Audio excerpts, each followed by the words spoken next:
One. Hey, it's your boy Jive English, and I want you guys to understand that right now we have an amazing opportunity. Take two. Hey, yo, Jive. This is recording. Cut this out. It's your boy Jive English here at Cliqu'd Studios, and we have an amazing opportunity because we're back with another Queu'd episode, Queu'd session, Queu'd interview session, all that other stuff. We're doing something really dope, and we got a big fish in a little pond, and that little pond is beautiful. That is Savannah, but we got a big guy in the room, and his name.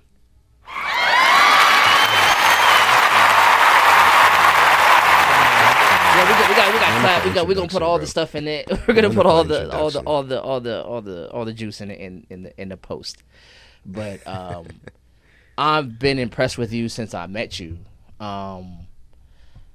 Since back when you just and it feels like a while ago because of the way things move. Yeah. But when you were doing Phil's his event for his video. Yeah, man, down at Wonderland Studios, man. Yeah, Shout and out to them. I really was impressed. Like, you have a wide berth of music that you pull from and vibe with.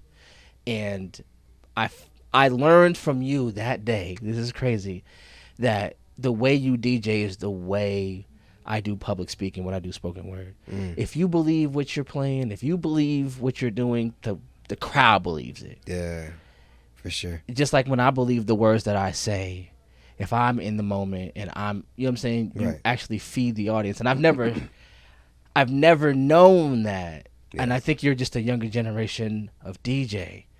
And I want to go ahead and just give you your props and your credit. Like, Ashton, please give us your accolades. Like, right now, like, please let us, like, because I hear about you almost like a phantom. Like, you are like the boogeyman these days. You know what it is. You know what's going on, bro. Come on, man. Like, let's not tiptoe. You know what I'm saying? And I know everybody wants to be humble or whatever, but you're in this room because you're holding it. You're doing something that I feel like I'm like John Everyman. Yeah. And if I know who you are, that's because you're somebody. Yeah. You feel what I'm saying? So, like, please, don't hold back. I got you. Well, first, I guess, man, it's difficult for me to just go through and just start listing off accolades without, like, giving you guys a story about, like, where I've come from. Please, the whole shebang about it. Yeah, for sure. My name is DJ Ash, or Ashton Harris. I am from Nashville, Tennessee, originally. So I was born in Nashville. I grew up on the northwest side. Northwest? I grew up, northwest side of Nashville. And music has been in my life, like, forever. Like, I started recording myself. I started making beats on my mom's desktop computer on FL Studio. And What about that Fruity Loops? What you know about it? Yeah. Apparently Okay. not too much, man. I ended up switching up, dude. They got me Ableton, Okay. Ableton 9, the intro version for Christmas.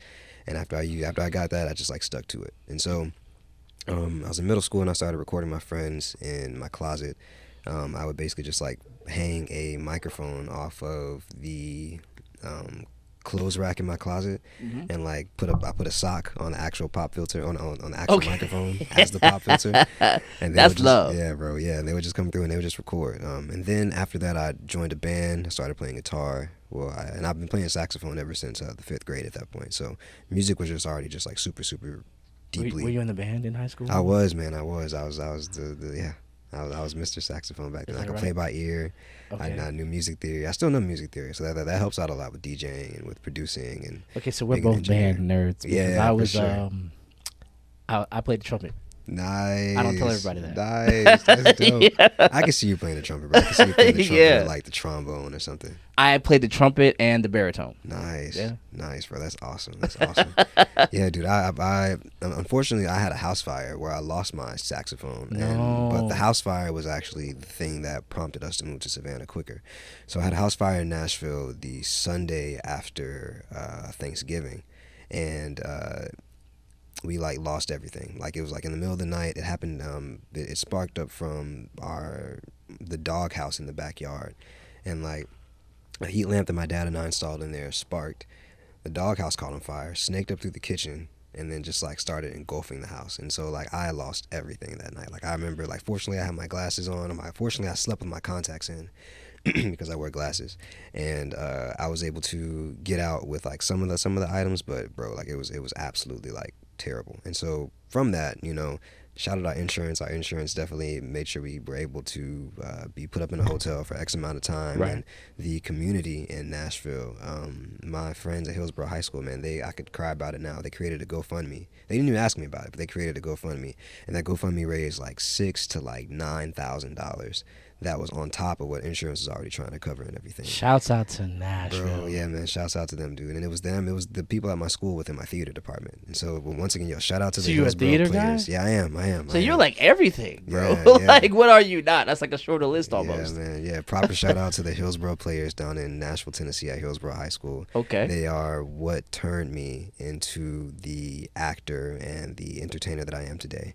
If it wasn't for Kristen Moon, or if it wasn't for Kristen Butler and Will Butler giving me the push to do Hairspray, then I wouldn't be as like ecstatic as honestly I probably wouldn't be as good of a DJ as I am now, because I view DJing as a show, you know. It is, definitely. Yeah, I feel like in certain spaces you have to play the role of like performer, whereas in certain places you just sort of kind of have to be background music with a little bit more flair, you know. So but yeah, just to go back to the accolade story. So did all that in Nashville. We had the house fire. We moved down here to Savannah, and then I went to school in Myrtle Beach at Coastal Carolina University. In my third year of school, I went to school at Accademia dell'Arte in Tuscany, Italy. And Tuscany, well, going to school at Accademia dell'Arte taught me so much, bro. Like there I became a certified clown. like no salad. It was for literal clown school. And I worked in mask work, and basically there I learned how to be even more of a performer, you know. And so after getting my clown certification and after just delving deeper into... Pause. Wait. You got me whole messed up. I was trying to talk into the dang thing. Yo, you went to an actual clown school. Yeah, man. Yeah. Wait, yo, because... Not for nothing. I don't want to take from your story. You got some swag on you, folks. You got swag on you, folks. Thanks, I saw the thing you did with your old lady, and just how like you really encapsulate scenes, and I'm like, a clown? A clown. Yeah, man. Yeah. I had a clown, bro. His name was Darko, and I was taught by Andre Casacca at Teatro Chart in Castel Florentino, Italy. Shout out to them. They're absolutely amazing. One of the biggest things I learned at clown school was that a clown always fully believes in whatever he does at the moment. So if I think I'm a opera singer, if I'm playing an opera singer at the moment, in my head, I believe I'm the best opera singer to literally ever do it. You know what I mean? And so that has like fully translated into my career as a DJ and my career as an actor when I was doing stuff with For the Boys and doing things off Broadway up in New York. Than to me just living my daily life. You know what I'm saying? It's like if I fully believe in myself, then I can do anything. So yeah, Italy taught me a lot. And then after graduating from Coastal Carolina and leaving Italy during so you actually been to Italy. So you went to Italy to study the art of yes. Okay, bro. I'm sorry. I'm childish and I obviously don't understand what's the motivation to say, you know what? This is going to expand my theatric capability.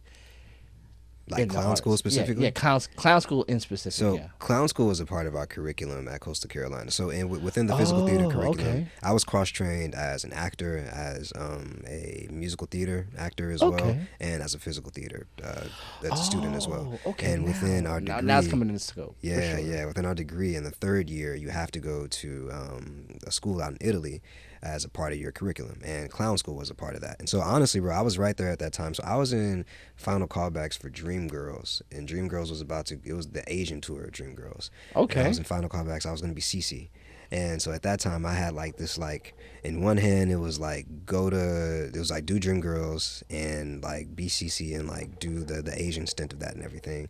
And then the other hand it was like clown school and living in Italy and becoming conversational. Like I speak Italian now, which is one of the things that has helped me so much.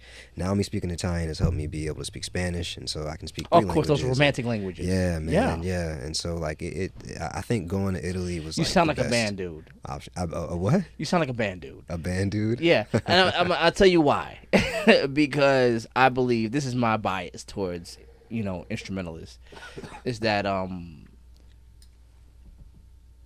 being an instrumentalist is a lot like being a I want to say like being an instrumentalist is a lot like acid. This is gonna sound wild, but it's a mind expansive experience. Yeah. It expands the mind in ways that people who don't play instruments just don't understand. Yeah. And once you start making those pathways in your mind, other things that become absurd become like rational. Right. Because you understand things, you understand another language, because music is another language. Yeah. You have to learn to read music. You have to learn how to articulate in music. You know what I'm saying? And when I hear what you're saying, like only a person who knows instrumentation will go, yeah, that makes sense. I'm gonna go do this, and because you're as a person who knows how to read music, as a person who knows how to articulate music, you understand different pathways to get to a desired result. Yeah. And man. I think that it's just something that I'm biased towards. But go ahead, please, bro. I'm sorry. It's all good. Where'd I leave off? So I finished school at Coastal Carolina, and then I moved up to, boom.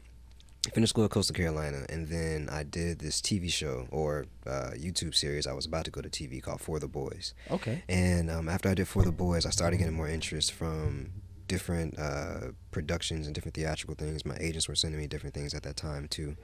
And then I ended up I picked up this gig called B-Boy Blues, and it was my first off-Broadway play that I did up in New York. And so funny thing about that is, so before I even got the yes for that play, I had already bought my plane ticket. I was like, I'm doing this. This is what's gonna happen. Like, I bought my plane ticket, found me a sublet up in New York and everything. And yeah, you're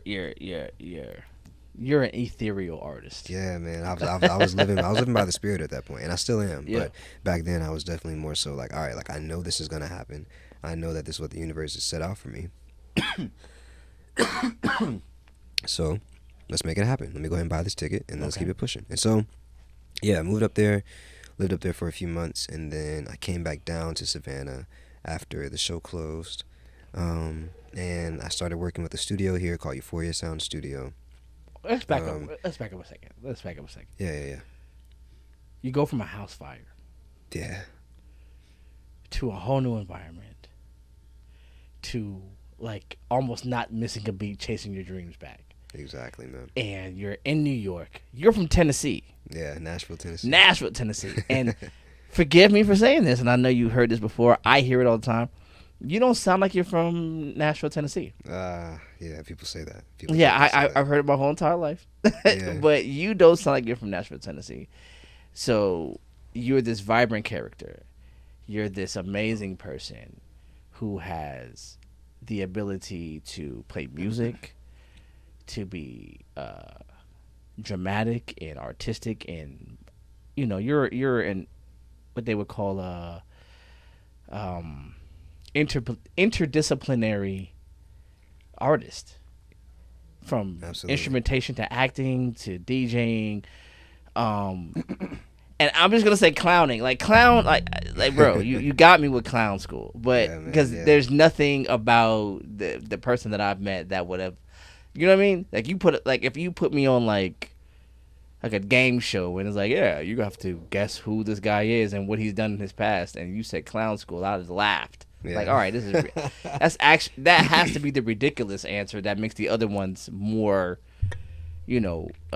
feasible. Yeah, bro, the two truths and a lie.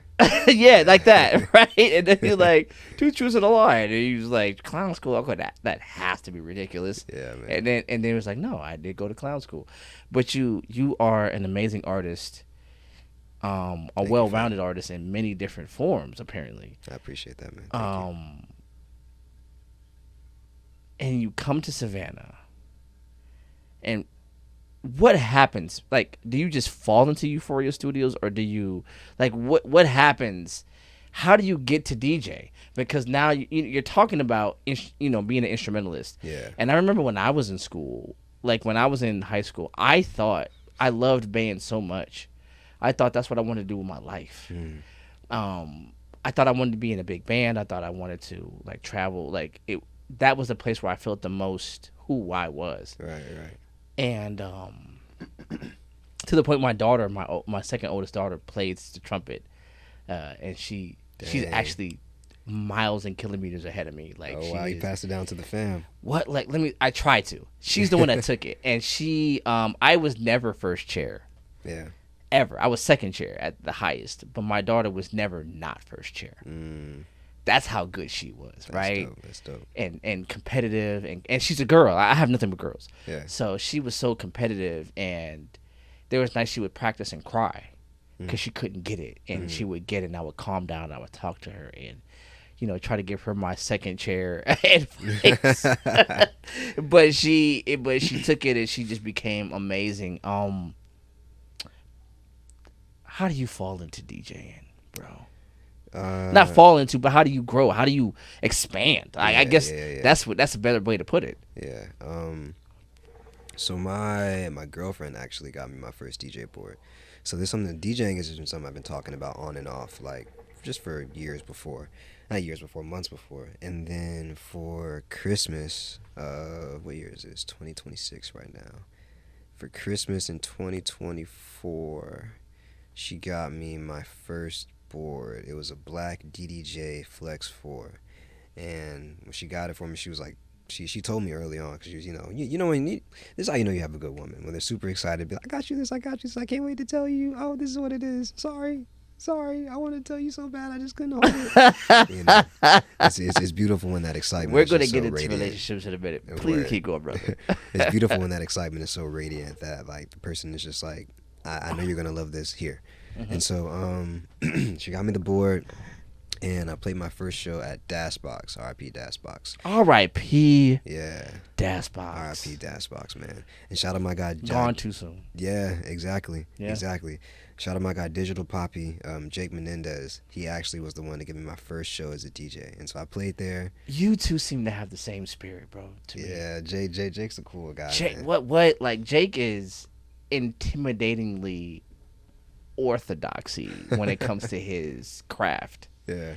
Like, the way I even hear about his practice sessions and everything, it makes me like I'm not on his level on my craft. Man, that man Jake be putting in work. Man, like I went to the Jacob Evans, they do their thing down at Meant to be Mojito, and just watching him like tap into that ethereal range. He wasn't in the room anymore. Yeah, man. And he was just like doing this thing. He was like slashing. Yeah, and what he does, he'll like sing his solos as he plays. Yes, so you can hear like the notes that he's hitting as he's doing it, and then he comes back down and goes, "Oh yeah, I apologize. I was playing against the devil, and I was trying to like say fuck the devil." And I'm like, "Bro, we were in Meant to Be Mojito, and you were in hell playing against the devil." Yeah. That's fantastic, bro. But I hate to interrupt your story, but I still have footage of you at Phil's thing, and I'm watching you, and you're not in the room. You're like, you're moving, and I'm just like, this is so attractive as an artist, like to watch you like really be in your moment as people are moving around. You're like in this mode.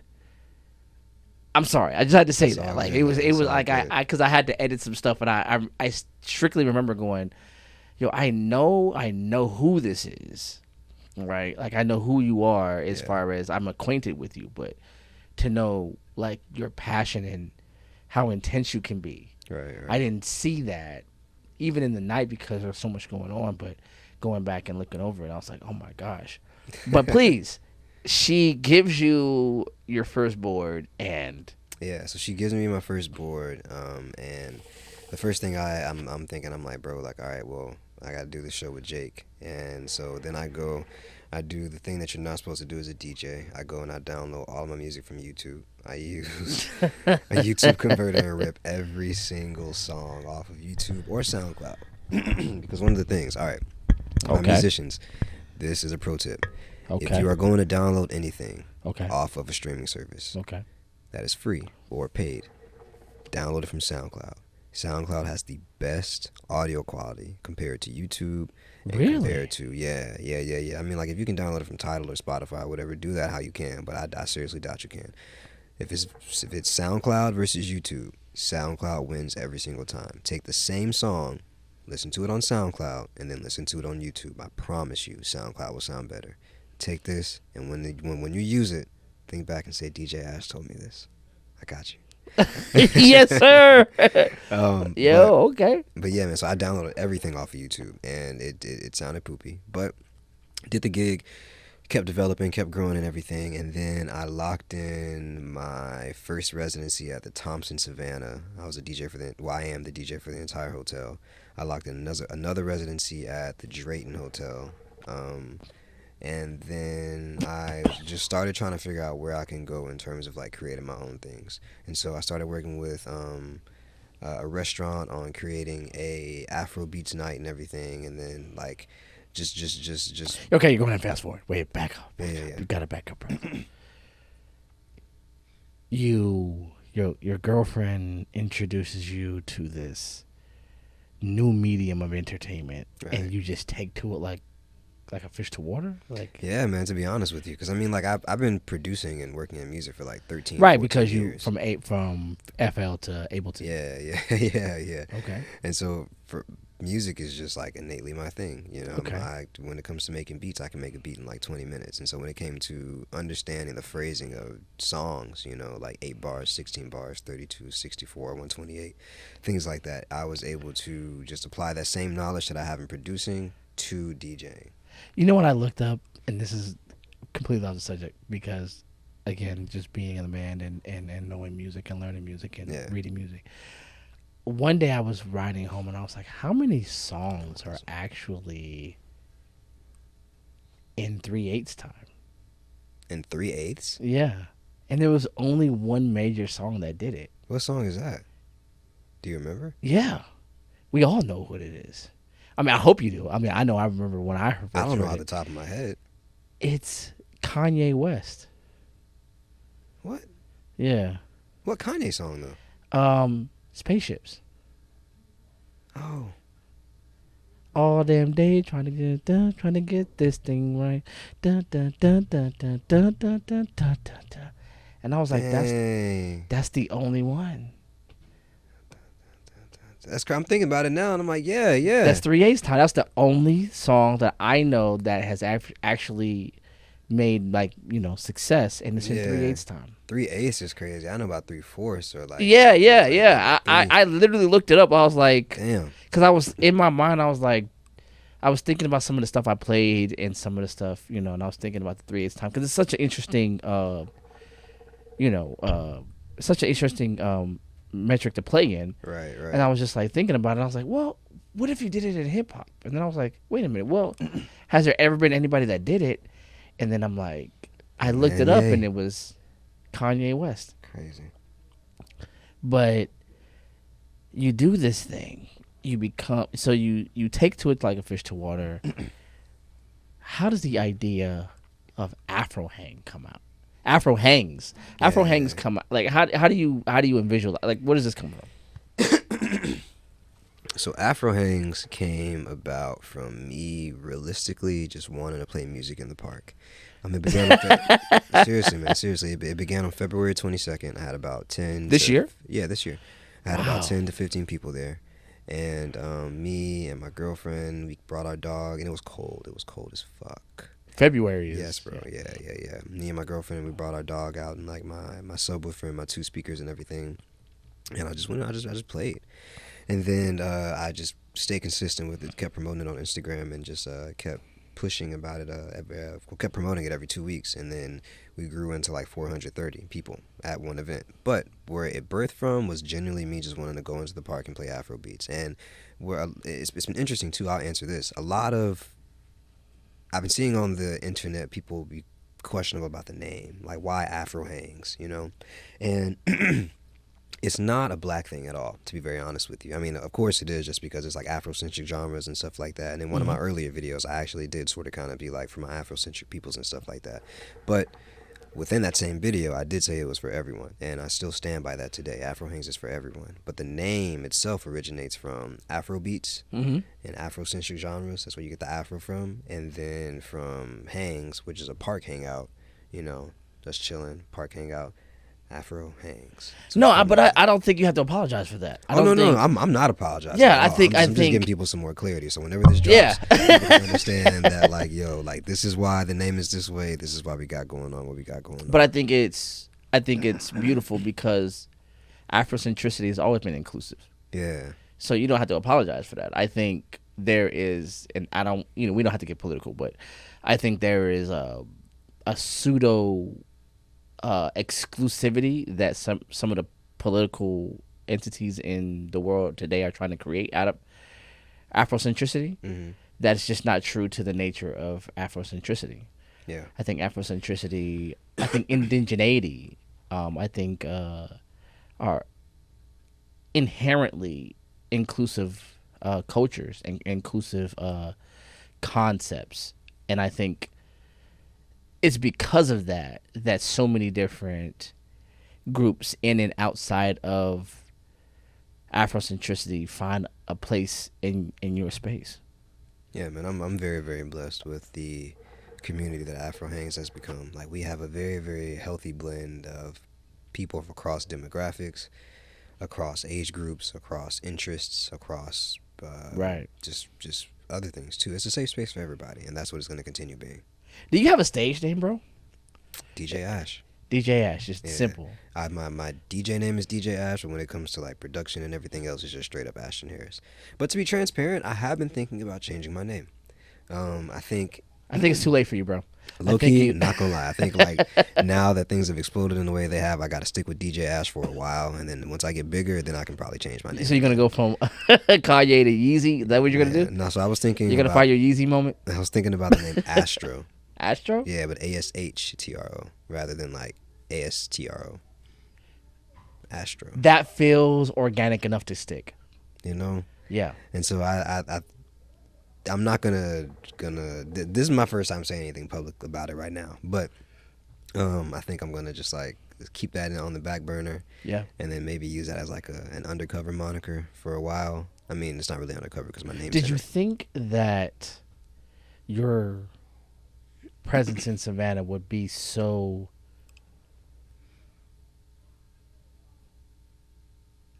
I'm not. The word I want to use is a little bit big, but would be so notable so soon? Or do you feel like it's taking a while? Do you feel like you're meeting success here, not just in your Afrohangs, but also you touched on, and I kind of cut you off a little bit, but with Euphoria Studios, with some of the more prominent and some of the more dedicated artists in the community, when they talk about dope, not just because you're an instrumentalist, you're an artist, you're an actor, a clown school person, you're a DJ, but you're also a really dope engineer musically. So some of the dopest people in Savannah, some of the most prolific people in Savannah, when they talk about their mixes and they talk about their experiences, your name comes up. Like, do you feel like it's happened all really fast? Do you feel like it's taken a while to get here? Like, what is your perspective on your growth in Savannah? I feel like my growth in Savannah has been happening in divine timing. I feel like I've been doing a lot of work behind the scenes. I've been doing a lot of work in people's faces in different facets and in different levels and everything. But now things are taking course the way they're meant to take course. Okay. Yeah, I can just leave it at that. Okay. So, all right. So the accolades part is over.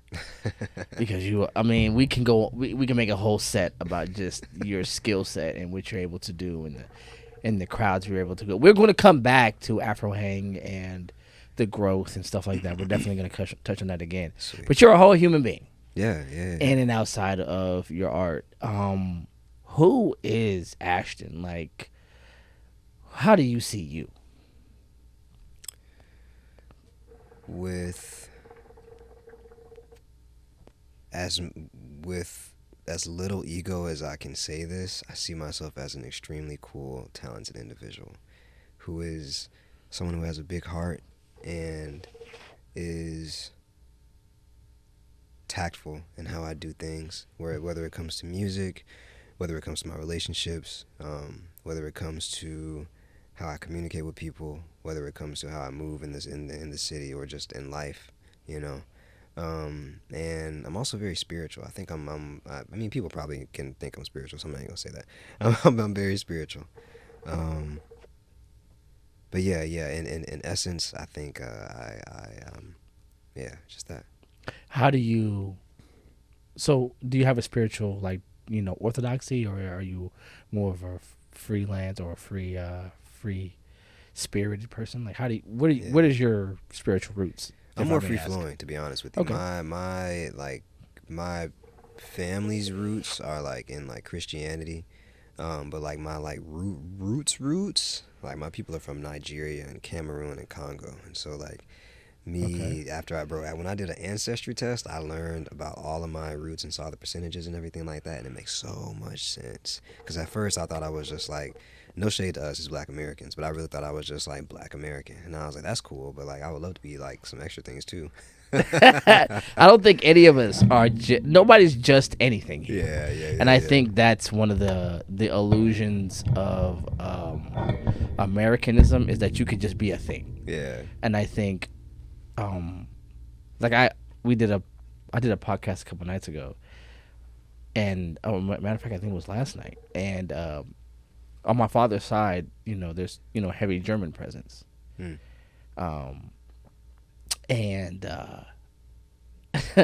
I could see you low key being German. I feel like if I met you and you told me you were from Germany, I'd be like, that makes sense.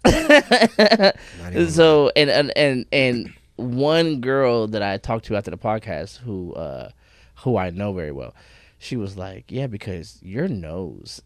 And I was like, funny enough, that's absolutely accurate, because if you saw my grandmother and my great grandmother, who was a German lady, if you saw that, and then you saw I just so happened to pick up the complexion of my mother, right, and not necessarily my little brother picked up the complexion of our father. I think we have it's not for the fault of Black people, but we have this sort of homogeneic misunderstanding of what Black means, and that we think Black is just this, and there's a whole continent, and there's other Blacks in different levels of the diaspora that look, and you know what I'm saying, Black is not one thing. Absolutely. You know what I'm saying? So finding out your ingredients is important. So you're going to 23andMe and say, I'm finding out my ingredients, and it makes sense. Why wouldn't anybody want to make sense of who they are? Right. I think that some of us are locked into what this country says Black is. And I think, again, because you're an artist, I think you did something that made sense to you that the average person just wouldn't necessarily find value in that. Yeah. Because I find that I could be wrong. I'm hearing that you're traveling with this DJ stuff. Taking Afrohangs to places, or me? Your DJ work. Oh yeah, absolutely. I got back from Dubai not too long ago. I did a festival out there called the Butterfly Festival. That was dope. I performed with Shinsia and what's his name? Scholars, the guy who made that song. Oh yeah, shake body. That guy. And you've done this because I've heard of this. You've done this in short order. Yeah. Compared to a lot of people who call themselves DJs, a lot of people, your willingness to be more, I wouldn't say broad, but more expansive, has taken you out of this country. And some people have problems finding residency. How do you square yourself with that? I just keep moving, man, to be honest with you. I mean, So you're a shark, is what you're saying. I mean, if you stop moving, you die. Yeah, if I'm being honest with you, yeah. Like see, one of the things that people like know about me is that I'm cool, I'm calm and collect, but like I'm also pretty cutthroat. Like when it comes to making sure things get done, right? When it comes to making sure that I don't want to say things are understood, but things are done, and when it comes to making sure things are done in like an appropriate way, right, I can be pretty cutthroat. And when it comes to my actual career, I'm like, all right, I know what I want to do and I know where I want to go.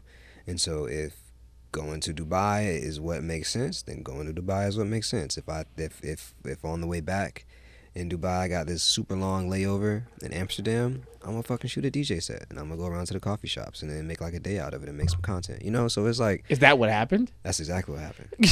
That's exactly what you happened. made it sound like, you know, hypothetical. It was like, as a matter of fact, this is exactly what happened. That's exactly what happened, man. So yeah, so it's like I'm gonna continue being a shark. You know, I think that you have to continue growing. And one of my biggest quotes and the big thing that I've been saying since college and is be about that growth life. And I actually got that hashtag from a guy named Joshua Henry. He's an actor and he's in what's the name of that thing? Ragtime. He's in Ragtime on Broadway right now. Okay. With one of my good friends, John Clay III. Shout out to him. But yeah, man, I looked up to Joshua Henry for a while when I was in college, and his biggest thing was being about growth. And I've attached that thing, like I could tattoo that on my fucking like scalp, bro. Like growth is like one of the biggest things that's paramount to me. You know what I mean? Because it's like, if you're not growing, then what are you doing? If you're not building every day, you know, then what are you doing? And fortunately, lately in my life, I've understood the importance of rest. I've understood the importance of like taking a second and just like chilling out. Because if you don't do that, you'll burn out. Okay. So like on some Saturdays, for example, I end up doing like a triple duty day is what I like to call it, where I DJ at the Thompson from 1 to 4 p.m. and then I go upstairs to Bar Julian. I DJ up there from 6 to 9, and then I DJ at Frosty Frog down on River Street from 10 p.m. to 1 a.m. So that's literally me working from like 1 p.m. to 1 a.m. Okay. And I'm dog tired, but at the same time, it's like I know what I want to do, I know my goals, and I know the appropriate things I need to do in order for me to get there. So I got to stay hungry, I got to keep eating, I got to keep moving, and I got to be a shark. No, 100%. I think one of the things, I mean, you're saying it in a very artistic way, but it's consistency. Yeah. And there's a difference between consistency and constantly. Right. And you found a way to be consistent without being constant. And allowing yourself to rest is, you know, how you reinvigorate yourself. And I think a lot of people don't understand that that's a part of growth as well. Are you dating? Are you in a relationship? Like, let's get into the stuff that some of these people are gonna really want to know, because you have created for yourself a very attractive persona in the city. Let's talk about it, brother. I'm in a very, very healthy and loving relationship. I love my woman very, very much. She is a fashion designer, so a lot of the clothes that I wear and a lot of the pictures that you see from Afrohangs are more often than not things that I wear that she has created. Yeah, man, she's Moroccan, and so it's made things very spicy. Which are you dating Sade? I mean, what's going on here? No, because I've seen your pictures with your your love, and it's very thematic and very artistic as it still looks authentic and it still looks real. Yeah, man, that's my girl, man. She's awesome. How long have you been in a relationship, brother? 3.5, going on 4 years. So I know, because you live in America, I know you get on this man's internet and you hear all the hullabaloo about relationships, and all this stuff. What do you think we're missing, bro? I need help. I'm one of the afflicted. Please help me, brother. I'm confused. How are you making it work? What are some of the ingredients, brother? Like, you know what I'm saying? Like, what's the order I gotta go to? Like, is it smoked paprika? What's going on? To be honest with you, man, just come to Afrohangs. Okay. Just come to Afrohangs. Hell of a plug, bro. Not even gonna lie to you, man. Man, one of the beautiful things about Afrohangs is like everybody comes through with a fit on. And Okay. like from what I've heard, again, I'm in a very healthy relationship, so this is coming from sources that are outside of me. The people out there be looking fine, and they be out there. That's what I've heard. On, so I've definitely heard like, yo, the ladies are out there ladying, the fellas are out there felling, and it's like not felons, but fella. Yeah, I know what you mean. And you create a really dope environment for people to be organic. Yeah, bro. I mean, you probably seen the pictures, man. Like the picture, the photo recaps, like show enough. There have been people in the comments being like, "Oh, I need so and so at." There have been people who have messaged me, being like, "Oh, I need this guy's at. Can you give me this guy's at? Can you give me this girl's at?" And it'd be hilarious, man. So to be honest, at some point, I'm gonna say it now. We're probably gonna do an Afrohangs speed dating, Afrohangs matchmaker kind of thing, because with the amount of people that we have coming out, and with the steadily growing, and with the amount of people who are single, they're like, "Oh, I'm coming solo. I'm doing this. I'm doing that." Make a friend. You might find you a new boo. You like. I think that's what the thing is. I think you create such an organic environment because it's free, right? Right. There's a point and there's a purpose, but there's not an agenda. Right. And I think, when I see like those people who do like the speed datings or the conventional mixers and stuff like that, there's like this really overarching elephant in the room level agenda, right? To prove that we can put people together or we can make people match. And yours just allows it to happen.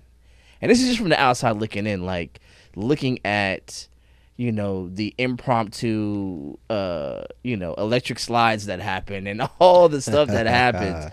Like you really are allowing people to like let loose inhibitions in a very natural and very functional way. Absolutely, bro. That's important, man. Like that's so important. One of the beautiful things about Afrohangs, dude, is like the conversations I have, man. And like I don't even think too deep about the impact I'm having on people. But when they come to me and they tell me how I'm impacting them, it almost brings me to tears. I'll tell you, there's this one lady. She came to me and she was like, "Oh man, like I was walking by you in the park, and I was like, oh no, I saw you on Instagram, and I was like, oh my gosh, like I missed it, dang, I missed it. And then I was walking by you in the park today, and I was like, oh my gosh, this is the thing I saw on Instagram. Oh my gosh, yes, I'm so glad I'm here." She came by. And she shared with me later. She was in tears. She came by at the end. She came by. She got a latte and everything from the Noska. Got her Vibe Pops, Bacardi, mango, pineapple pops. So good. And she took it back to her blanket and just vibed out. Right. And then she came to me later at the end in tears, and she was like, "Yo, thank you. Like I didn't say this initially, but I just been like brutally attacked like by this guy not too long ago, and like I'm still healing from it. So it's very, very. It makes me anxious to go outside and to communicate with people and just to be outside in large groups. But like coming here, I feel so accepted. I feel so free. I feel like I can actually just be myself and just let my guard down. So like, thank you." Dog, I wanted to cry, bro. If my brain wasn't focused on like 20 million things at that time and making sure that the song wasn't about to end, dude, I genuinely probably would have burst into tears there. Because like it's like shit like that is what you do it for. You know what I'm saying? People telling you that like, yo, I just went through this super traumatic thing, but like this space that you've created, it gives me the freedom to just relax rather than living in this like trauma-induced and anxiety-ridden mindset that I've now been plagued with after something so horrible has happened to me. Right. Bro, it's yeah, I wouldn't trade like what's been happening for the world. Because you also have gone through some traumatic things. A house fire is not like, oh, that just happened on Tuesday. Like there are some people who have experienced house fires, and I know a couple of people who have gone through that, and it's almost like something that they routinely reference. It's such a nexus point. Yeah, I was traumatized for a while from it. Like when there's the movie La La Land. I think after that, I went to go see La La Land with a friend. And I'm in the movie, and bro, like there's a scene where like the fire alarm starts going off, and this had happened literally like 2 weeks after my house fire.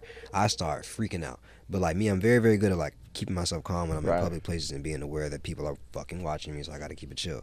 But bro, my heart started beating, my fucking I was about to say the palms of my feet, the soles of my feet start sweating, my scalp start itching, it was crazy. And it's interesting because like had like an outer body experience at that moment where I was watching myself freaking out from it and being like, bro, like, you good realistically because this isn't your fucking house, Right. but like it's crazy that this is impacting you in that way. Right. And so yeah, dude, yeah, trauma definitely lives in the body of individuals sure. that experience it. I'll tell you a story. I'm a single parent, and the way I came into single parenting, I'll make it a very quick story. The way I came into single parenting is kind of traumatic. And right around that time, Will Smith made that movie with his son. Yeah. And I go, and she goes, "Oh, you should watch this movie." I had a girlfriend at the time. "You should watch this movie. It's about a single dad, and you're a single dad now." And I was like, I don't know if I want to see that. Yeah. But I go to the movie, and I see the scene where they're in the bathroom, and it's just him and his son. And somebody's trying to bang in there. He has nowhere else to take his son. Right. And you're better than me. I burst into tears, right? Because being a single parent, as a man, there's no community for you, really, especially at the time that I became one.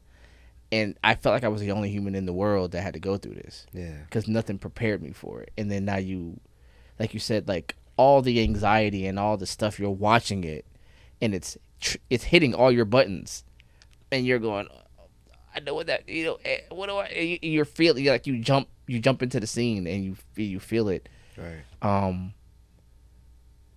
But you transcend it. Yeah. And you become much more of an artist. And I think a lot of people don't have a place to put their past traumas in a way that they can actually use it as something to build with. Yeah. And so here you are in Savannah, a place you're not native to, and you're impacting the natives, the people who are from here. Like I've had podcasts here where they're like, I gotta go to Afrohangs, like, and I'm like, I might need to shut down and go myself. Like, it's because you've become cultural, brother. That's beautiful, man. I appreciate you, bro. I appreciate that recognition, man. For real. I mean, but it's almost an objective statement. Sometimes when I compliment like a woman, I'll say like, you're beautiful, but I'm not saying that as a come on. I'm saying it as an objective statement. Like, I don't need your phone number. I don't need anything from you. You're beautiful as like water, you drink water, you breathe air. Yeah. Like that type of thing. And you've become cultural in a very objective way. Like, it's not a feeling, it's a fact. Like, you know what I mean? Like, that's dope. People go to Afrohangs to affect community and culture. I don't know if that's what your intent was, but that's what's happening. It's beautiful, man. It's beautiful. I'm just sitting over here just with a ton of gratitude. Yeah. Like, I just like when you hear those kind of accolades, what do? I just bask in it. I'm just grateful. Like, I give thanks to the universe. I give thanks back to the person who's giving it to me, and I also try to just give out, like, I try to reciprocate that same positive energy that they're giving me. And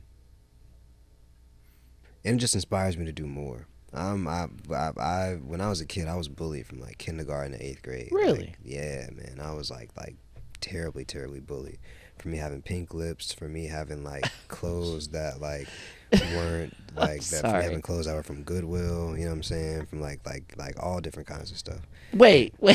Okay, so because I've heard the joke before, but please explain what you mean by pink lips. Like, please, brother. Nah, man, people were just like, bro, your lips so pink, man, you gay, all kinds of stuff like that. Oh. And then, like, eventually I made the joke. I was like, bro, my lips are this pink because I was eating your girlfriend's cat, man. You gotta do it. You gotta do it. Because as a kid, okay, I'm darker than you, but I had it grow into my lips. Like, if you see my lips, like, these are the same lips I had at 2. So, like, I got teased a lot. For having big lips or whatever. Yeah. And that shit is hurtful as a kid too, man. Huh? That shit is hurtful as a kid. Oh yeah, man. Like that's why they call it your formative years. As you're trying to, form your perspective of yourself. Right. You're so vulnerable to outside sources of information. Yeah, absolutely.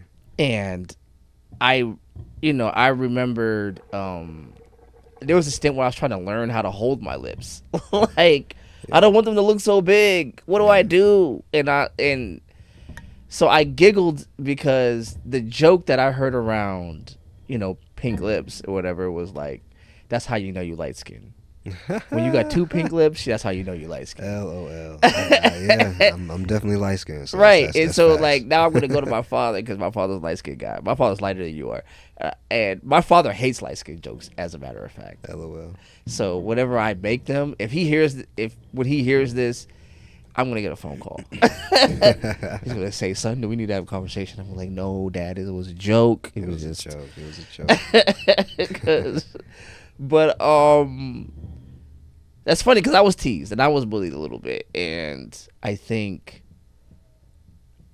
the difference between trauma and character building is something that we don't talk about a lot in our community, and maybe I could be wrong, and I would definitely love to get your perspective. Is I think that there's a word that we don't use, and it's resilience and coping, with two words, and you have to learn how to cope with that information and build resilience, and not necessarily rigidity or jadedness, but a resilience that brings you back to your original self as unscathed as humanly possible. Yeah. So you can grow and be the person you still got to be anyway, because you're an artist. And I think artists have a responsibility to their community above and beyond a lot of other people. And your success, for me, in my perspective, is you living up to that responsibility. If that makes sense. Absolutely. Because you like everybody that I talk to, every single human being, when I go, yo, Ashton, the guy that does Afrohangs, it's almost like I was like the Keebler elves and cookies. Like, they know exactly who you are. You know what I'm saying? Like, it's not a confusion. They're like, I think I heard of that. And they know exactly who you're talking about. And if you're talking about from February to June, you have become a staple in the Savannah arts and cultural and spiritual community. You did that in no short order. That's less than 6 months, bro. Yeah, man. Afrohangs is only 4 months old. Literally just earlier this week, I just got the business license, like the LLC, in order for it. Congratulations, brother. Thank and that's you, important. Yeah, it is. It is. Because Absolutely. any idea that's worth having is worth stealing. Facts.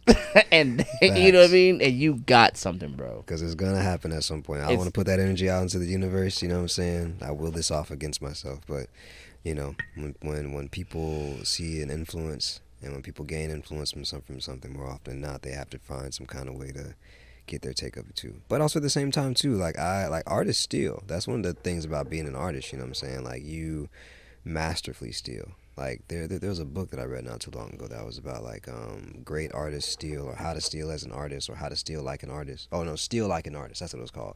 And it had like a yellow cover. And like, yeah, bro, like being an artist is stealing. Like, all of us have Pinterest boards of something. All of us have some kind of inspiration, you know what I'm saying? So it's yeah, we're all building to off a of degree, something. nothing in the world is like original. You know, like almost everything is influenced by something. And it's been so interesting, man. Lately, I've been tempted to like go into the woods for like 2 days and like go camping or something like that, and like just disconnect from nature and everything. Not nature, disconnect from my phone, just to see what nature brings to me. Like, see what I think about. What if you did like what an songs I Afro think about. Woodstock, like Afro stock? That'd be dope. I would need to connect with some kind of like farm or some kind of like something like that to do, and then that would be like a festival. I think that would be like a 2-day kind of thing where I have other artists and other things like that. But to be transparent, like with where Afrohangs is going right now, I think I want to make sure I really lock in on the intentionality of it. Okay. You know, like being like, all right, like on Sundays we're at parks in Savannah, and we're playing from 5 to 8 every time, every other Sunday. Like, we're out here at some park in Savannah. Are you going to be out there this weekend? No, not this. So not on July 5th. We had to postpone the one that's coming up, unfortunately, due to the massive size of people that we were expecting. We needed to get some more like police and like other kinds of permit things like that in order, just because we got so many people. Dude, like the amount of people that I'm expecting like 6, 7, like Yeah, close to 1,000. It's gonna become. You are experiencing exponential growth, brother. Yeah. So we're gonna from 15 people in February to, you know what I mean? Yeah, that's not simple math. You know what I'm saying? Now you're having vendors and you're having things happen. Absolutely. Yeah, man. Like you have to. And this is a thing. This is a phrase I learned. I taught myself in band. Sometimes if you don't toot your own horn, your song don't get played. That's facts. And I think you need to. I think you can't be afraid of tooting your own horn, bro. Like you're doing the thing that a lot of people say they want to do, and because you have created such a natural state for it, it's not performative, but it is experiential. Yeah, it's not fake, and so many people want such a heavily curated experience that is so ego aware, and there's this humble thing that you're doing that's just growing. Afrohangs is for the people, it's for the community, and I want it to remain that way. Are you a political cat? I'm not. I think back when I lived in Nashville, I used to be much more political than I am now. Like I was doing Black Lives Matter marches and everything like that, which is 100% something I will still do now. Right. But when it comes to like general politics, like nah, I'm not as tapped in as I used to be back then. What happened? What turned you away from politics as usual?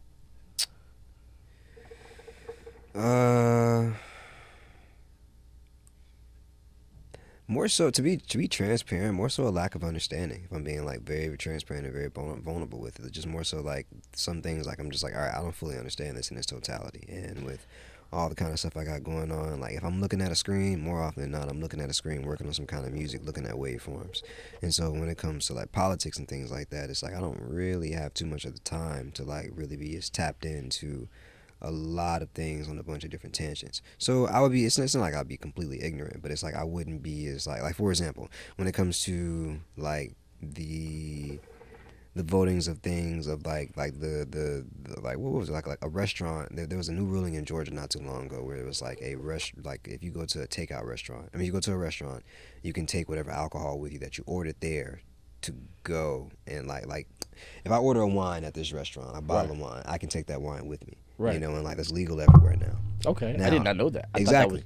Exactly. Things like that I'm not tapped into, you know what I'm saying? But when it comes to like what's going on within the world with like Trump and like everything else, you know what I'm saying? Like yeah, I'm relatively knowledgeable about it. So macro politics. The stuff that we can't ignore. But like the intricacies of like state and, you know, district kind of stuff. Absolutely. But I think that's kind of an endemic thing. I think most people are like that. Most people aren't aware of their local politics because we're looking for the celebrities and the big names, unfortunately. Yeah, and you're kind of becoming that big name. We're gonna circle that back around.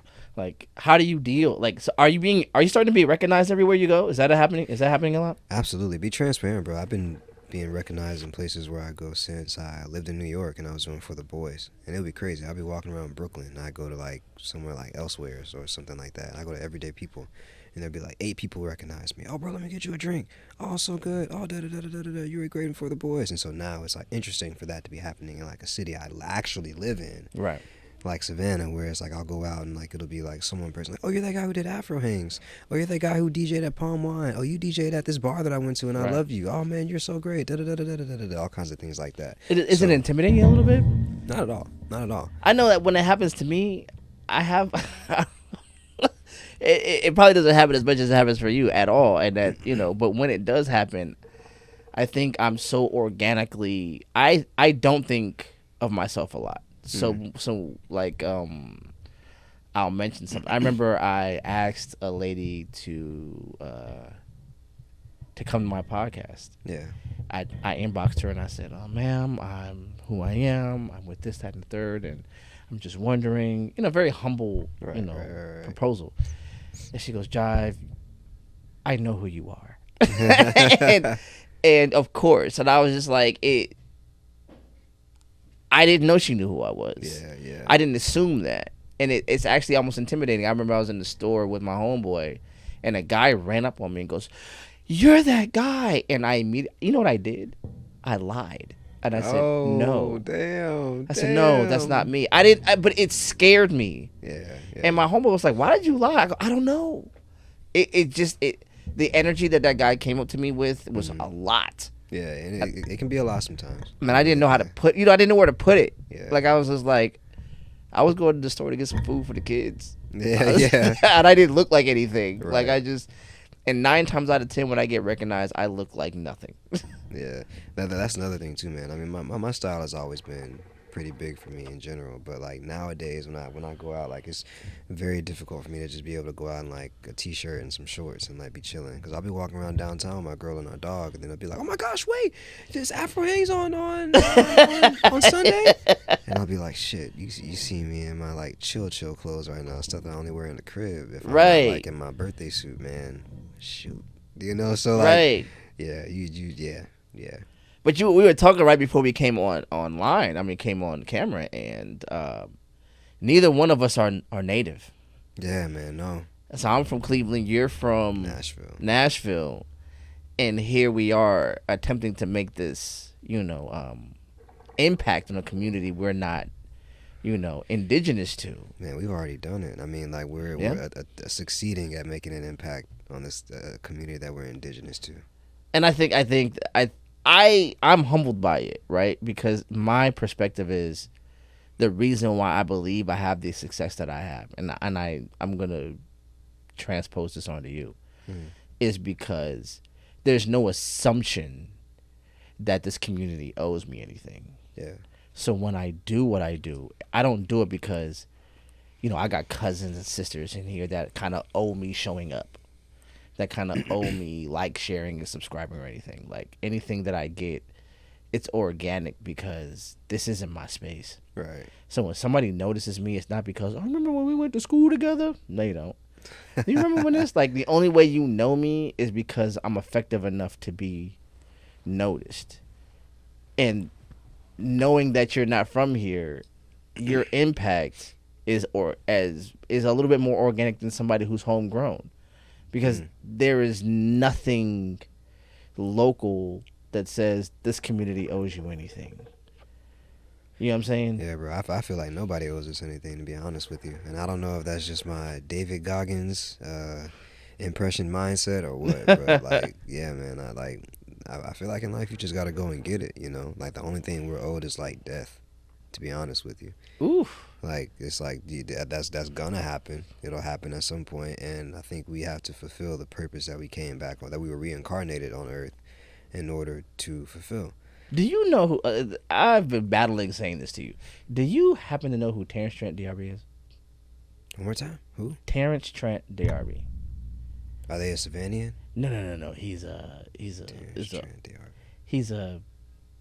jazz. He's like a rock and roll. He's a black guy. I know his name Terrence Martin. No. He's a worldwide figure. Okay. But I grew up. It was one of the first kind of black rock and roll albums I ever had, and you remind me a lot of him. Dang, I'm gonna try to remember that name so I can look him up later. Yeah, like the look of you, the kind of style, even the way you talk, like when you give me that vibe. That's cool. I'm gonna say this: being black in America, can feel kind of stifling, because so many people only see black as just hip hop and just this. Right. And so when you come to your blackness by different metrics, acting, theater, music, and you don't come through it by the pre-approved metrics, you stick out like a sore thumb. Yeah. And then owning that sticking out and not apologizing for it. I kind of teased you about not sounding like you're from Tennessee. I don't sound like I'm from Cleveland either. Even back at home, I used to get teased for the way I talk. How did you own your different, your uniqueness? That's a good question. Do you feel unique? I don't want to impose anything. If you feel normal, if you feel I don't how do you perceive you? Oh no, I definitely feel like I'm a unique individual. I got really okay with my uniqueness early on. Like, with me being young and me being bullied, I started learning how to turn the negative attention and the negative energy that people would give me into like a positive thing for me. So rather than me taking like this guy like at after school care, like if I'm getting some sour, not if, when I'm getting some Sour Patch Kids, and the guy pushes me to the side, steals my Sour Patch Kids, and then runs around the gym. He's faster than me and older than me, so I can't catch up to the guy.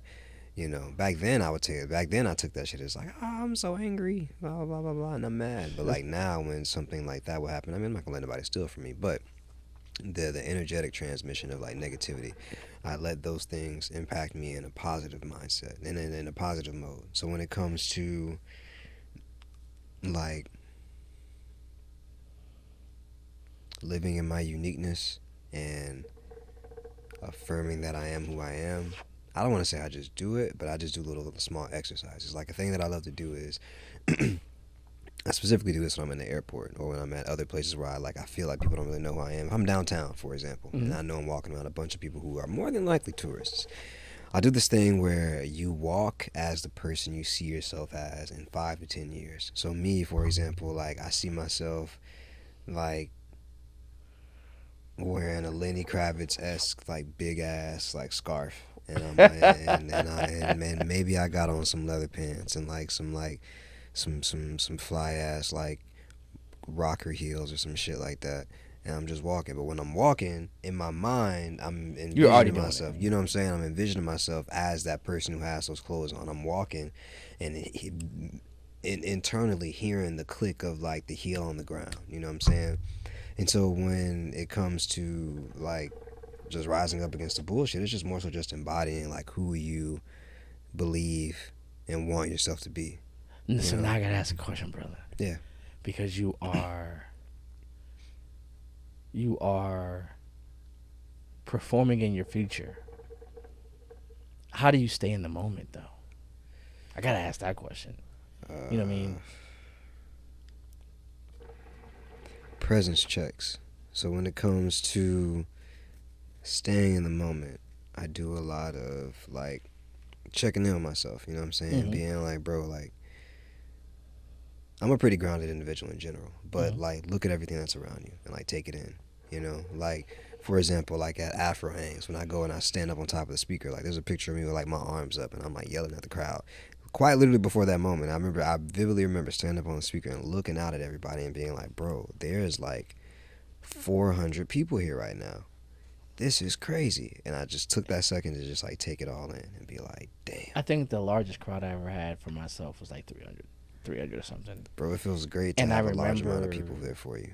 I remember the intimidation, and I don't like to use a lot of like, and I'm not putting anything on you, but I know how I felt. I know I felt a little bit of what they would describe as like imposter syndrome.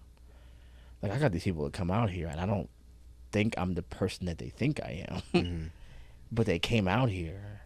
And it came out here because of my promotion, my thing that I did, and the people that I surrounded myself with, and all this other dope stuff.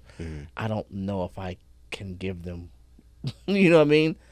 So I think that moment that you said where you stood on the speakers, like the first thing I felt when I stand in front of an audience that big is the vulnerability. Yeah, like it's a very vulnerable feeling. But like me when I'm up there, man, I just tell myself, I'm like, bro, you here, like you built for this shit. Like you built this brick by brick, and not to like fully quote Snowfall, but it's like I did. And when I come to like sitting there thinking about it and everything, and like looking out at everybody, like it's like I don't really feel a sense of imposter syndrome with Afrohangs. I feel, well, not even I don't feel a sense of imposter syndrome with Afrohangs. I feel that sense of like, this is like beautiful, and I got to make sure I serve these people in the way that I feel that they deserve to be served. So, like, for example, if I know I got a whole group of people here, like, with good vibes and everything, let's keep it family friendly. But I know I got a bunch of people out here who want to throw some ass. All right. Last 30 minutes, we finna go Sexy Red. We finna go, who's calling my phone? We finna go, where my Rich scammer Baby niggas Daddy. at? You know what I'm saying? You know what I'm saying? Yeah. We finna do stuff like that, you know what I'm saying? Just to make sure that everyone is getting their fix, for lack of a better term. So, no, I think that's important. I think I'm learning from you. So if you see me walking in your swag a little bit later, don't You know what I'm saying? That's your swag, family. That's your swag. Man. Genuinely. But no, I think it's an amazing thing to create something so comfortable that you don't suffer from. I think you skipped a step, and I want to learn how to skip that step. I think it's an amazing thing. Where do you see yourself going, and what do you see? You have an LLC. This is growing. This is going to be profitable in magnitudes very, very soon. Absolutely. Do you see yourself creating Afrohangs in different cities, Afrohangs in different states? Like, this could be, you could create some subsidiaries. Like, you could create, there's a lot of potential that this could be the beginning of your Coachella. Like, you know what I'm saying? Seriously. So the plan is for it to go to other cities. The plan is for it to grow further. Cities we're eyeballing right now. Future Afrohangs will be at Charleston. We'll be in Atlanta. We'll be in Jacksonville. You definitely got to hit Nashville just so we can make sure we show up for the people. We're gonna make our way up to somewhere in North Carolina. I'm thinking Greenville. No wait, Greenville's in South Carolina. Charlotte, North Carolina. Definitely got to go to a few more places in Florida. We've been getting a lot of asks for like Miami or like, not only Jacksonville, but something that's like Orlando or things like that. So it's definitely gonna go to other places. New York. I also Houston. see that you are looking for volunteers. Yeah. So what is Afrohangs looking for? For all those people, Afrohangs is growing and has space for those who want to become integral to its growth. Like, what can you use? What are you looking for? Yeah, so Afrohangs is always looking for new vendors. If you want to be a part of our vendor village, please feel free to submit your application. It gets looked over by a team, and applications, to be very transparent, applications are reviewed and graded upon what is needed, like what kind of vendor village we're trying to curate for that specific event. So if you get denied for this one, that doesn't mean you're denied for future events. Your application is always reconsidered, even if you resubmit or even if you don't resubmit. We're like, who will be best amongst these other people, amongst the audience that we're trying to, amongst the audience that we will be in contact with and everything. So we're looking for vendors always. We're looking for volunteers, people who want to help on the merch team, people who want to be the people who welcome you into whatever park we're at, people who want to be on the tech side to help me set up the speakers and help me set up the cables. People who want to be content ambassadors for Afrohangs. People who want to collaborate with Afrohangs. I'm sorry. I heard that. People who want to be people who want to engage in Afrohangs and on the content side. That's one of the biggest things we're looking for right now. So. Oh my God! It's the hookah, really. I'm sorry.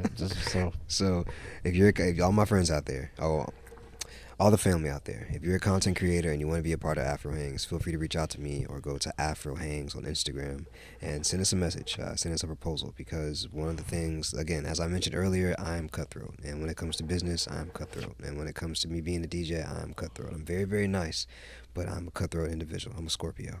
And so when you send your application in, please make sure that it's not lackluster. Please make sure that you're filling out things appropriately, because I will genuinely look at it.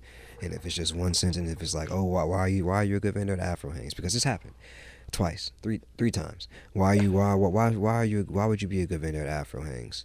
Oh, because I make good stuff and I know your people will enjoy it. Bro, no. Because you're trying to create a culture, so you need a cultural. Yes, but if I ask you why you want to be a vendor, why would you be a good vendor at Afrohangs? Because I make good stuff and I know your people will love it. Automatically, that's a no. I feel like you didn't put energy into it. I feel like you didn't put effort into it. Like, you can put way more than just 2 sentences to a response like that.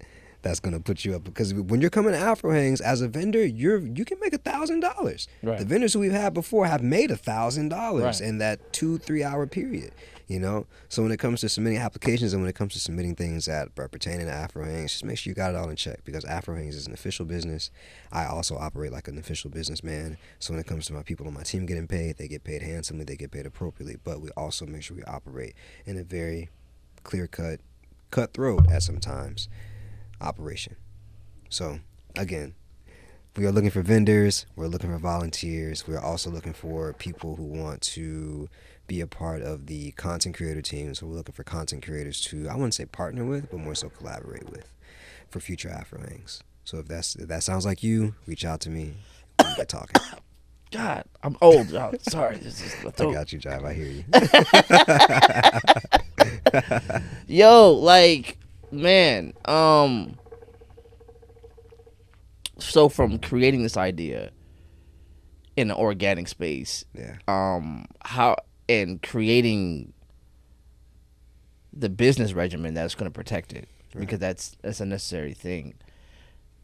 And you're still an artist, so you've created a space where all of your skill sets kind of like are melding into one thing in one space. For sure.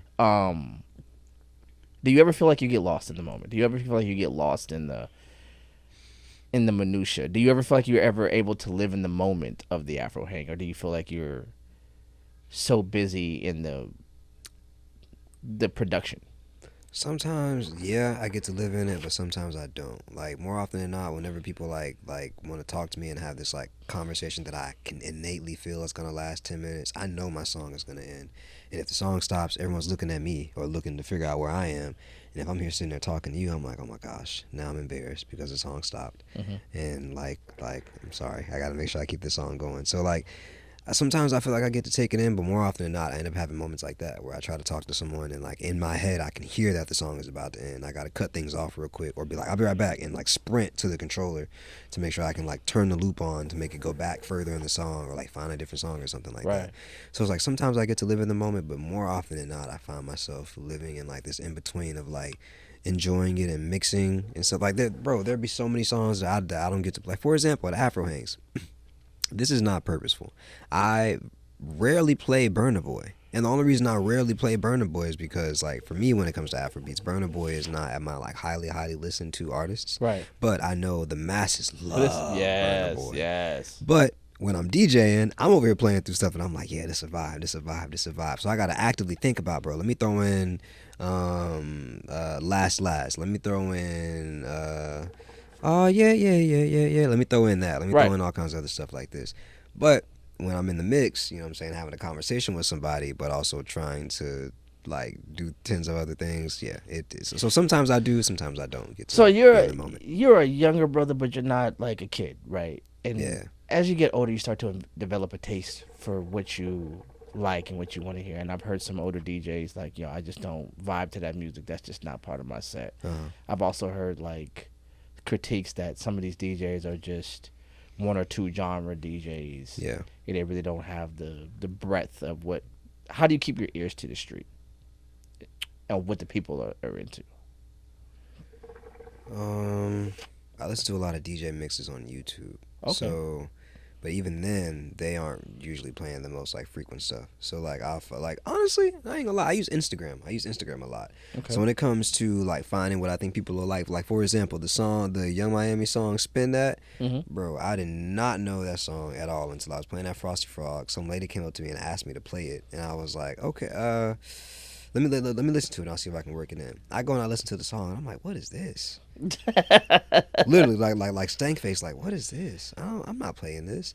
And then I scrolled on Instagram and I saw a video of some DJ in, I think, Virginia. He was playing the clean version of that song and kids were singing it word for word. Right. And I'm like, all right, hold on. Maybe I should have played the song. Because I was in the middle of playing The Baby. I was playing Pop That Thing, Make It Clap. I'm playing that joint. You want me to go and spin that? Like, bro, what? But looking back on it, I 1,000% should have done it. So it's like the way I keep my ear on the streets is through like watching other DJs mixes on YouTube or tapping into Instagram. And the thing I also try to do is I also try to throw some local music in there too. More often than not, to be honest with you, like I can't really do it just because, like, to be transparent, some local music isn't strong enough for me to put it in my sets. Some local music isn't sonically appealing enough to the people who I'm playing music for in order for me to put it in my DJ sets. Slow down. You said something very powerful. It is not sonically strong enough. Please expand on that, brother. So thing I find out and I feel today as an engineer in Savannah is a lot of artists don't make sonically palatable music.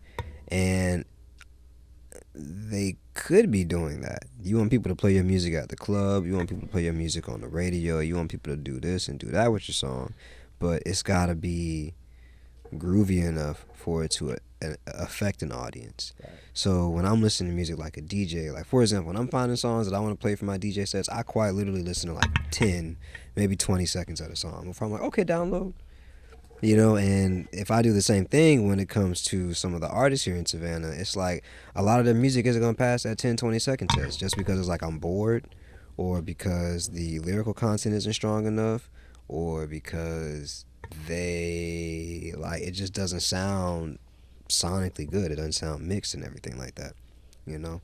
So it puts me in a weird position when sometimes people are like, bro, play this, bro, play this, bro, play this, please play this, man. I'd love you to play my song. And it's like, I'll love to play your song too, bro. But like it just with love is gonna make me look bad in front of all these people who I have in front of me. So what do you think that a lot of these local artists are missing? Music. One more time. Sorry. What do you think all these local artists are missing? Because putting shows together at the level that I do, I get the same thing. There are people who want their songs to sort of, you know, run in the mix of the stuff, because that's what they believe. They believe if just the right group of people hear their song in the mix of, you know,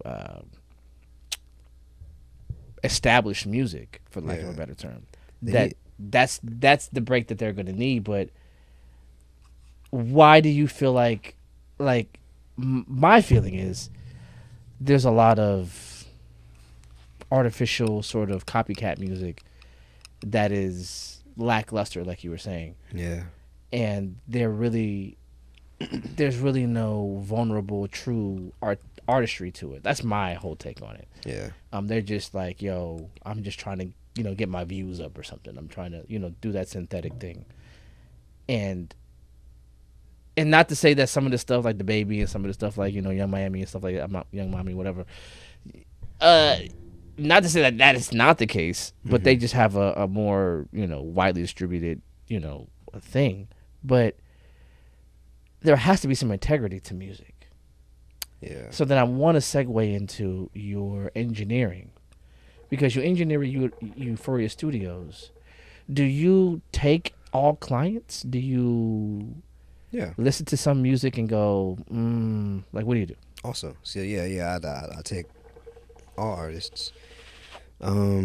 Lately, to be transparent, as I've gotten further in my career, I definitely have started pushing some artists that I work with and I don't really enjoy to some of my other engineers. I'm the head engineer of Euphoria Sound Studios, and so I run a lot of the operations at the studio. And when it comes to working with new people, more often than not, I'm the person who works with the newer artists. But like not a lot of situations, but some situations, like how do I say this? I feel like in Savannah, artists need more sonic taste. I feel like they need more globally informed taste, because like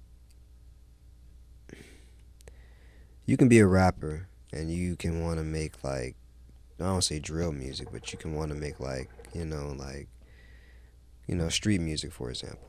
Right. But it's going to sound like everything else unless you put something else into it that doesn't sound like everything else. You know what I mean? And so it's like, I don't know, they just need some more sonic familiarity. Like, I would love to hear Savannah artists on like some baile poo cha cha poo cha cha poo poo cha cha. I would love to hear Savannah artists on that. I would love to hear Savannah artists on more Afro beats, because again, I feel like those are the things that will get recognized in the city compared to a lot of the music that we hear nowadays, which is the same boom, boom, boom, boom, boom, boom, boom, boom. Like, it's like, I'm bored. Yeah, I think I'm glad I'm not the one saying it, like, because, you know, I'm a little older, so you're like, you're just old and you just don't know. But like, I think we're at a really weird place in music, especially in the black community, because to be in your 30s or 40s or even your 50s, you came up in hip hop, and you came up in R&B, which was the avant-garde of its time. Yeah. Right? So you came up in that this is not going to last 10 years. This is not going to last 20 years, where hip hop and R&B was almost like a revolutionary sort of genre that defied what people thought music can be, to become this thing that people are kind of like just creating copycat music of. Yeah. Like you're saying, like all the beats sort of have the same sound. Where they're they're trying to be industry ready, which is a good thing for an industry that's already oversaturated, though. Yeah. I think them trying to be industry ready is a good thing. Like no matter how like we look at it as creators, because a lot of people, you know what I'm saying, like some songs that are made on BandLab can go viral, you know, but will that Bandcamp recorded song stand up in a club when you play it over expensive speakers that are 5 figures, or a speaker system that's 5 figures, and the song is being heavily analyzed? Well, maybe not heavily analyzed, but if I'm in the crowd, I'm probably analyzing the song is playing. I'm probably listening to the transition and being like, this joint is trash. Bro, I have friends that I know who like barely transition in and out of songs. You know what I'm saying? I have friends who I know that, all right. The thing with me is I don't call a lot of people my friend. I'm very, very big on saying that someone is an acquaintance, because I use that friend word very, very, very like picky. For sure. You know, and so yeah. So I have a lot of artists who are acquaintances that like do that same-ish thing, man. It's just, we just got to get better, bro. We got to get better, and we got to grow. And I think how we can do that is just by broadening our taste. Listen to different artists, man. Like the rap artists out there that makes music that sounds like NBA YoungBoy, and you be low key singing your stuff, bro. Listen to some R&B music. Listen to some Brandy. Listen to some gospel music. YoungBoy be like, da, da, da. If you can do that same thing, listen to some gospel music and get some inspiration, and then be like, maybe I don't have to go da da da. Maybe I can go da da da da da. You know what I'm saying? Yeah, no, I mean, there's a difference between being inspired and being sort of copycatted, right? Yeah. Like, so there are ideas that can open the door to more ideas. But if you're dealing with rap as an industry, or hip hop as an industry, or music as an industry, industries just create uniform products. Yeah. And I think there's a lot of kids who are here just trying to find their way to make a uniform product, to be able to bring it to a nationally recognized brand as, you know, I'm the next this, instead of being the first you. Yeah. Right? So, like, you're the first Ashton, the way you do it, the way you envision it. You challenge a lot of things. I think that's what art is supposed to do. Absolutely. But what's happening with art now, especially when you're dealing with a vulnerable population, and not just financially vulnerable, but validationally vulnerable, as the social media market has, you know, created this new sort of vacuum for, you know, a currency that is validation. There's going to be somebody that sees a Afrohangs, and like we talked about a little earlier, they're going to imagine I could create that. Yeah. Like word for word, bar for bar, I'm going to do exactly what he did. I mean, especially working with Spitfire Poetry, I've watched people do the exact same show that we do. Yeah, man, I've been seeing it already, man. my guys, Homebound, shout out Homebound, man. They do this event called You, Me, and R&B, and I see someone else in the city who's doing You, Me, and R&B, and I'm like, bro, okay, like, the name isn't trademarked, but now, like, it feels like you biting it, and it's not even my thing, you know what I'm saying? But I know both of the people who are doing it, and so it's just, yeah. You're definitely right. I hope it doesn't happen to me, but if and when it does, like, it'll be warmly welcomed, because you know what it does to everybody. You know what it does, like, when, be it from in many different areas, it taught me to not get comfortable. Like, now I have to grow. Yeah, that's that growth life I was telling you Yeah, about. like, I have to grow. I can't be here too long. So, like, even in this space, I curated this space. there's a space in here that's in here now. Yeah. Right? And there are people who I've had on this show who came in and saw what I did and are attempting to create exactly what I've created. Mm-hmm. And I'm nowhere near Afrohangs. You know what I'm saying? I'm getting there. I'm chasing you. You're the ghost and you're the boogeyman. But Let's go. but even in that, the more effective you become, I think the thing that is weird is when you make it look easy, they actually think it's easy. Yeah. So they're like, oh no, he can do it. And it's just like, it's not a personality that's doing this. It's an ethic that's doing this. Right. You know what I mean? And it's gonna happen to you more sooner than later. And I almost want to say it's probably already in the works. Somebody sees what you're doing and wants what you have. Yeah, man.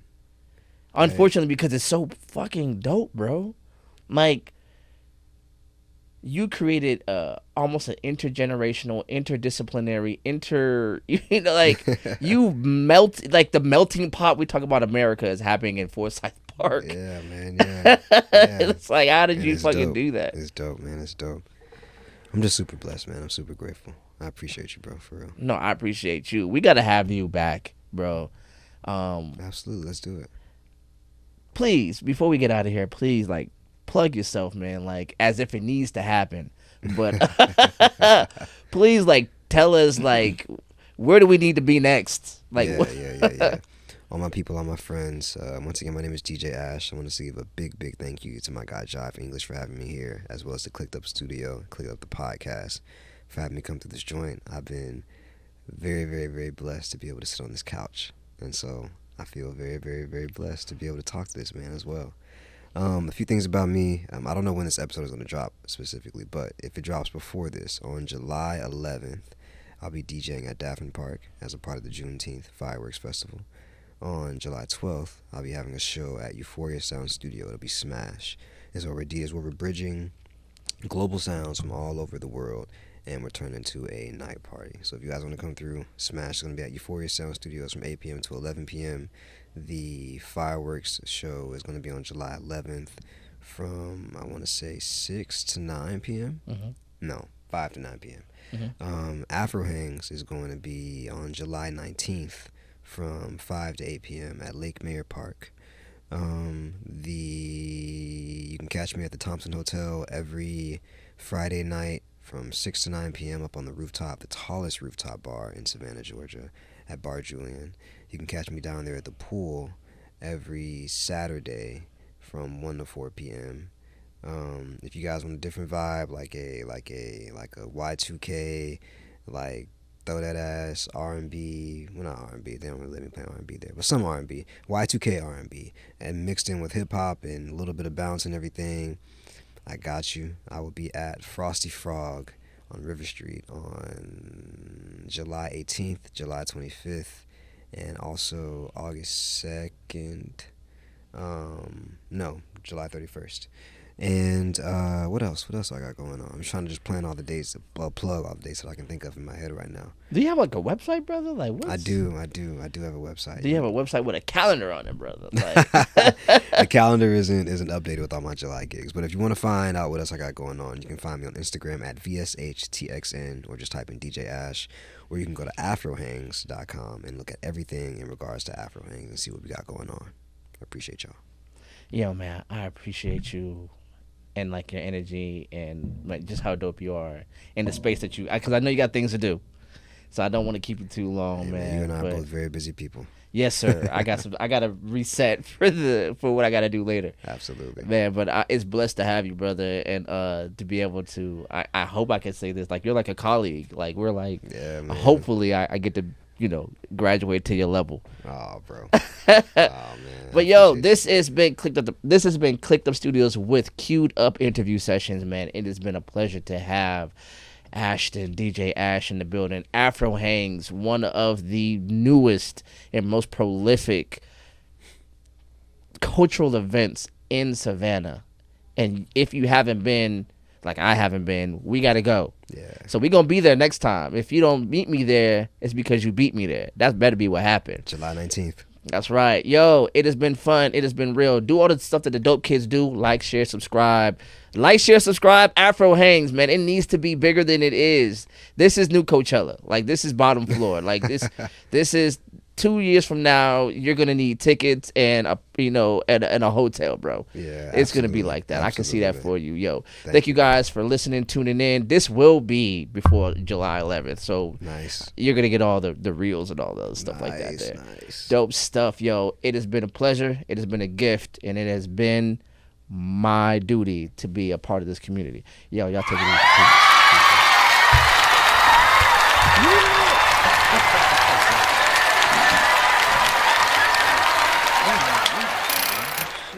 Very useful.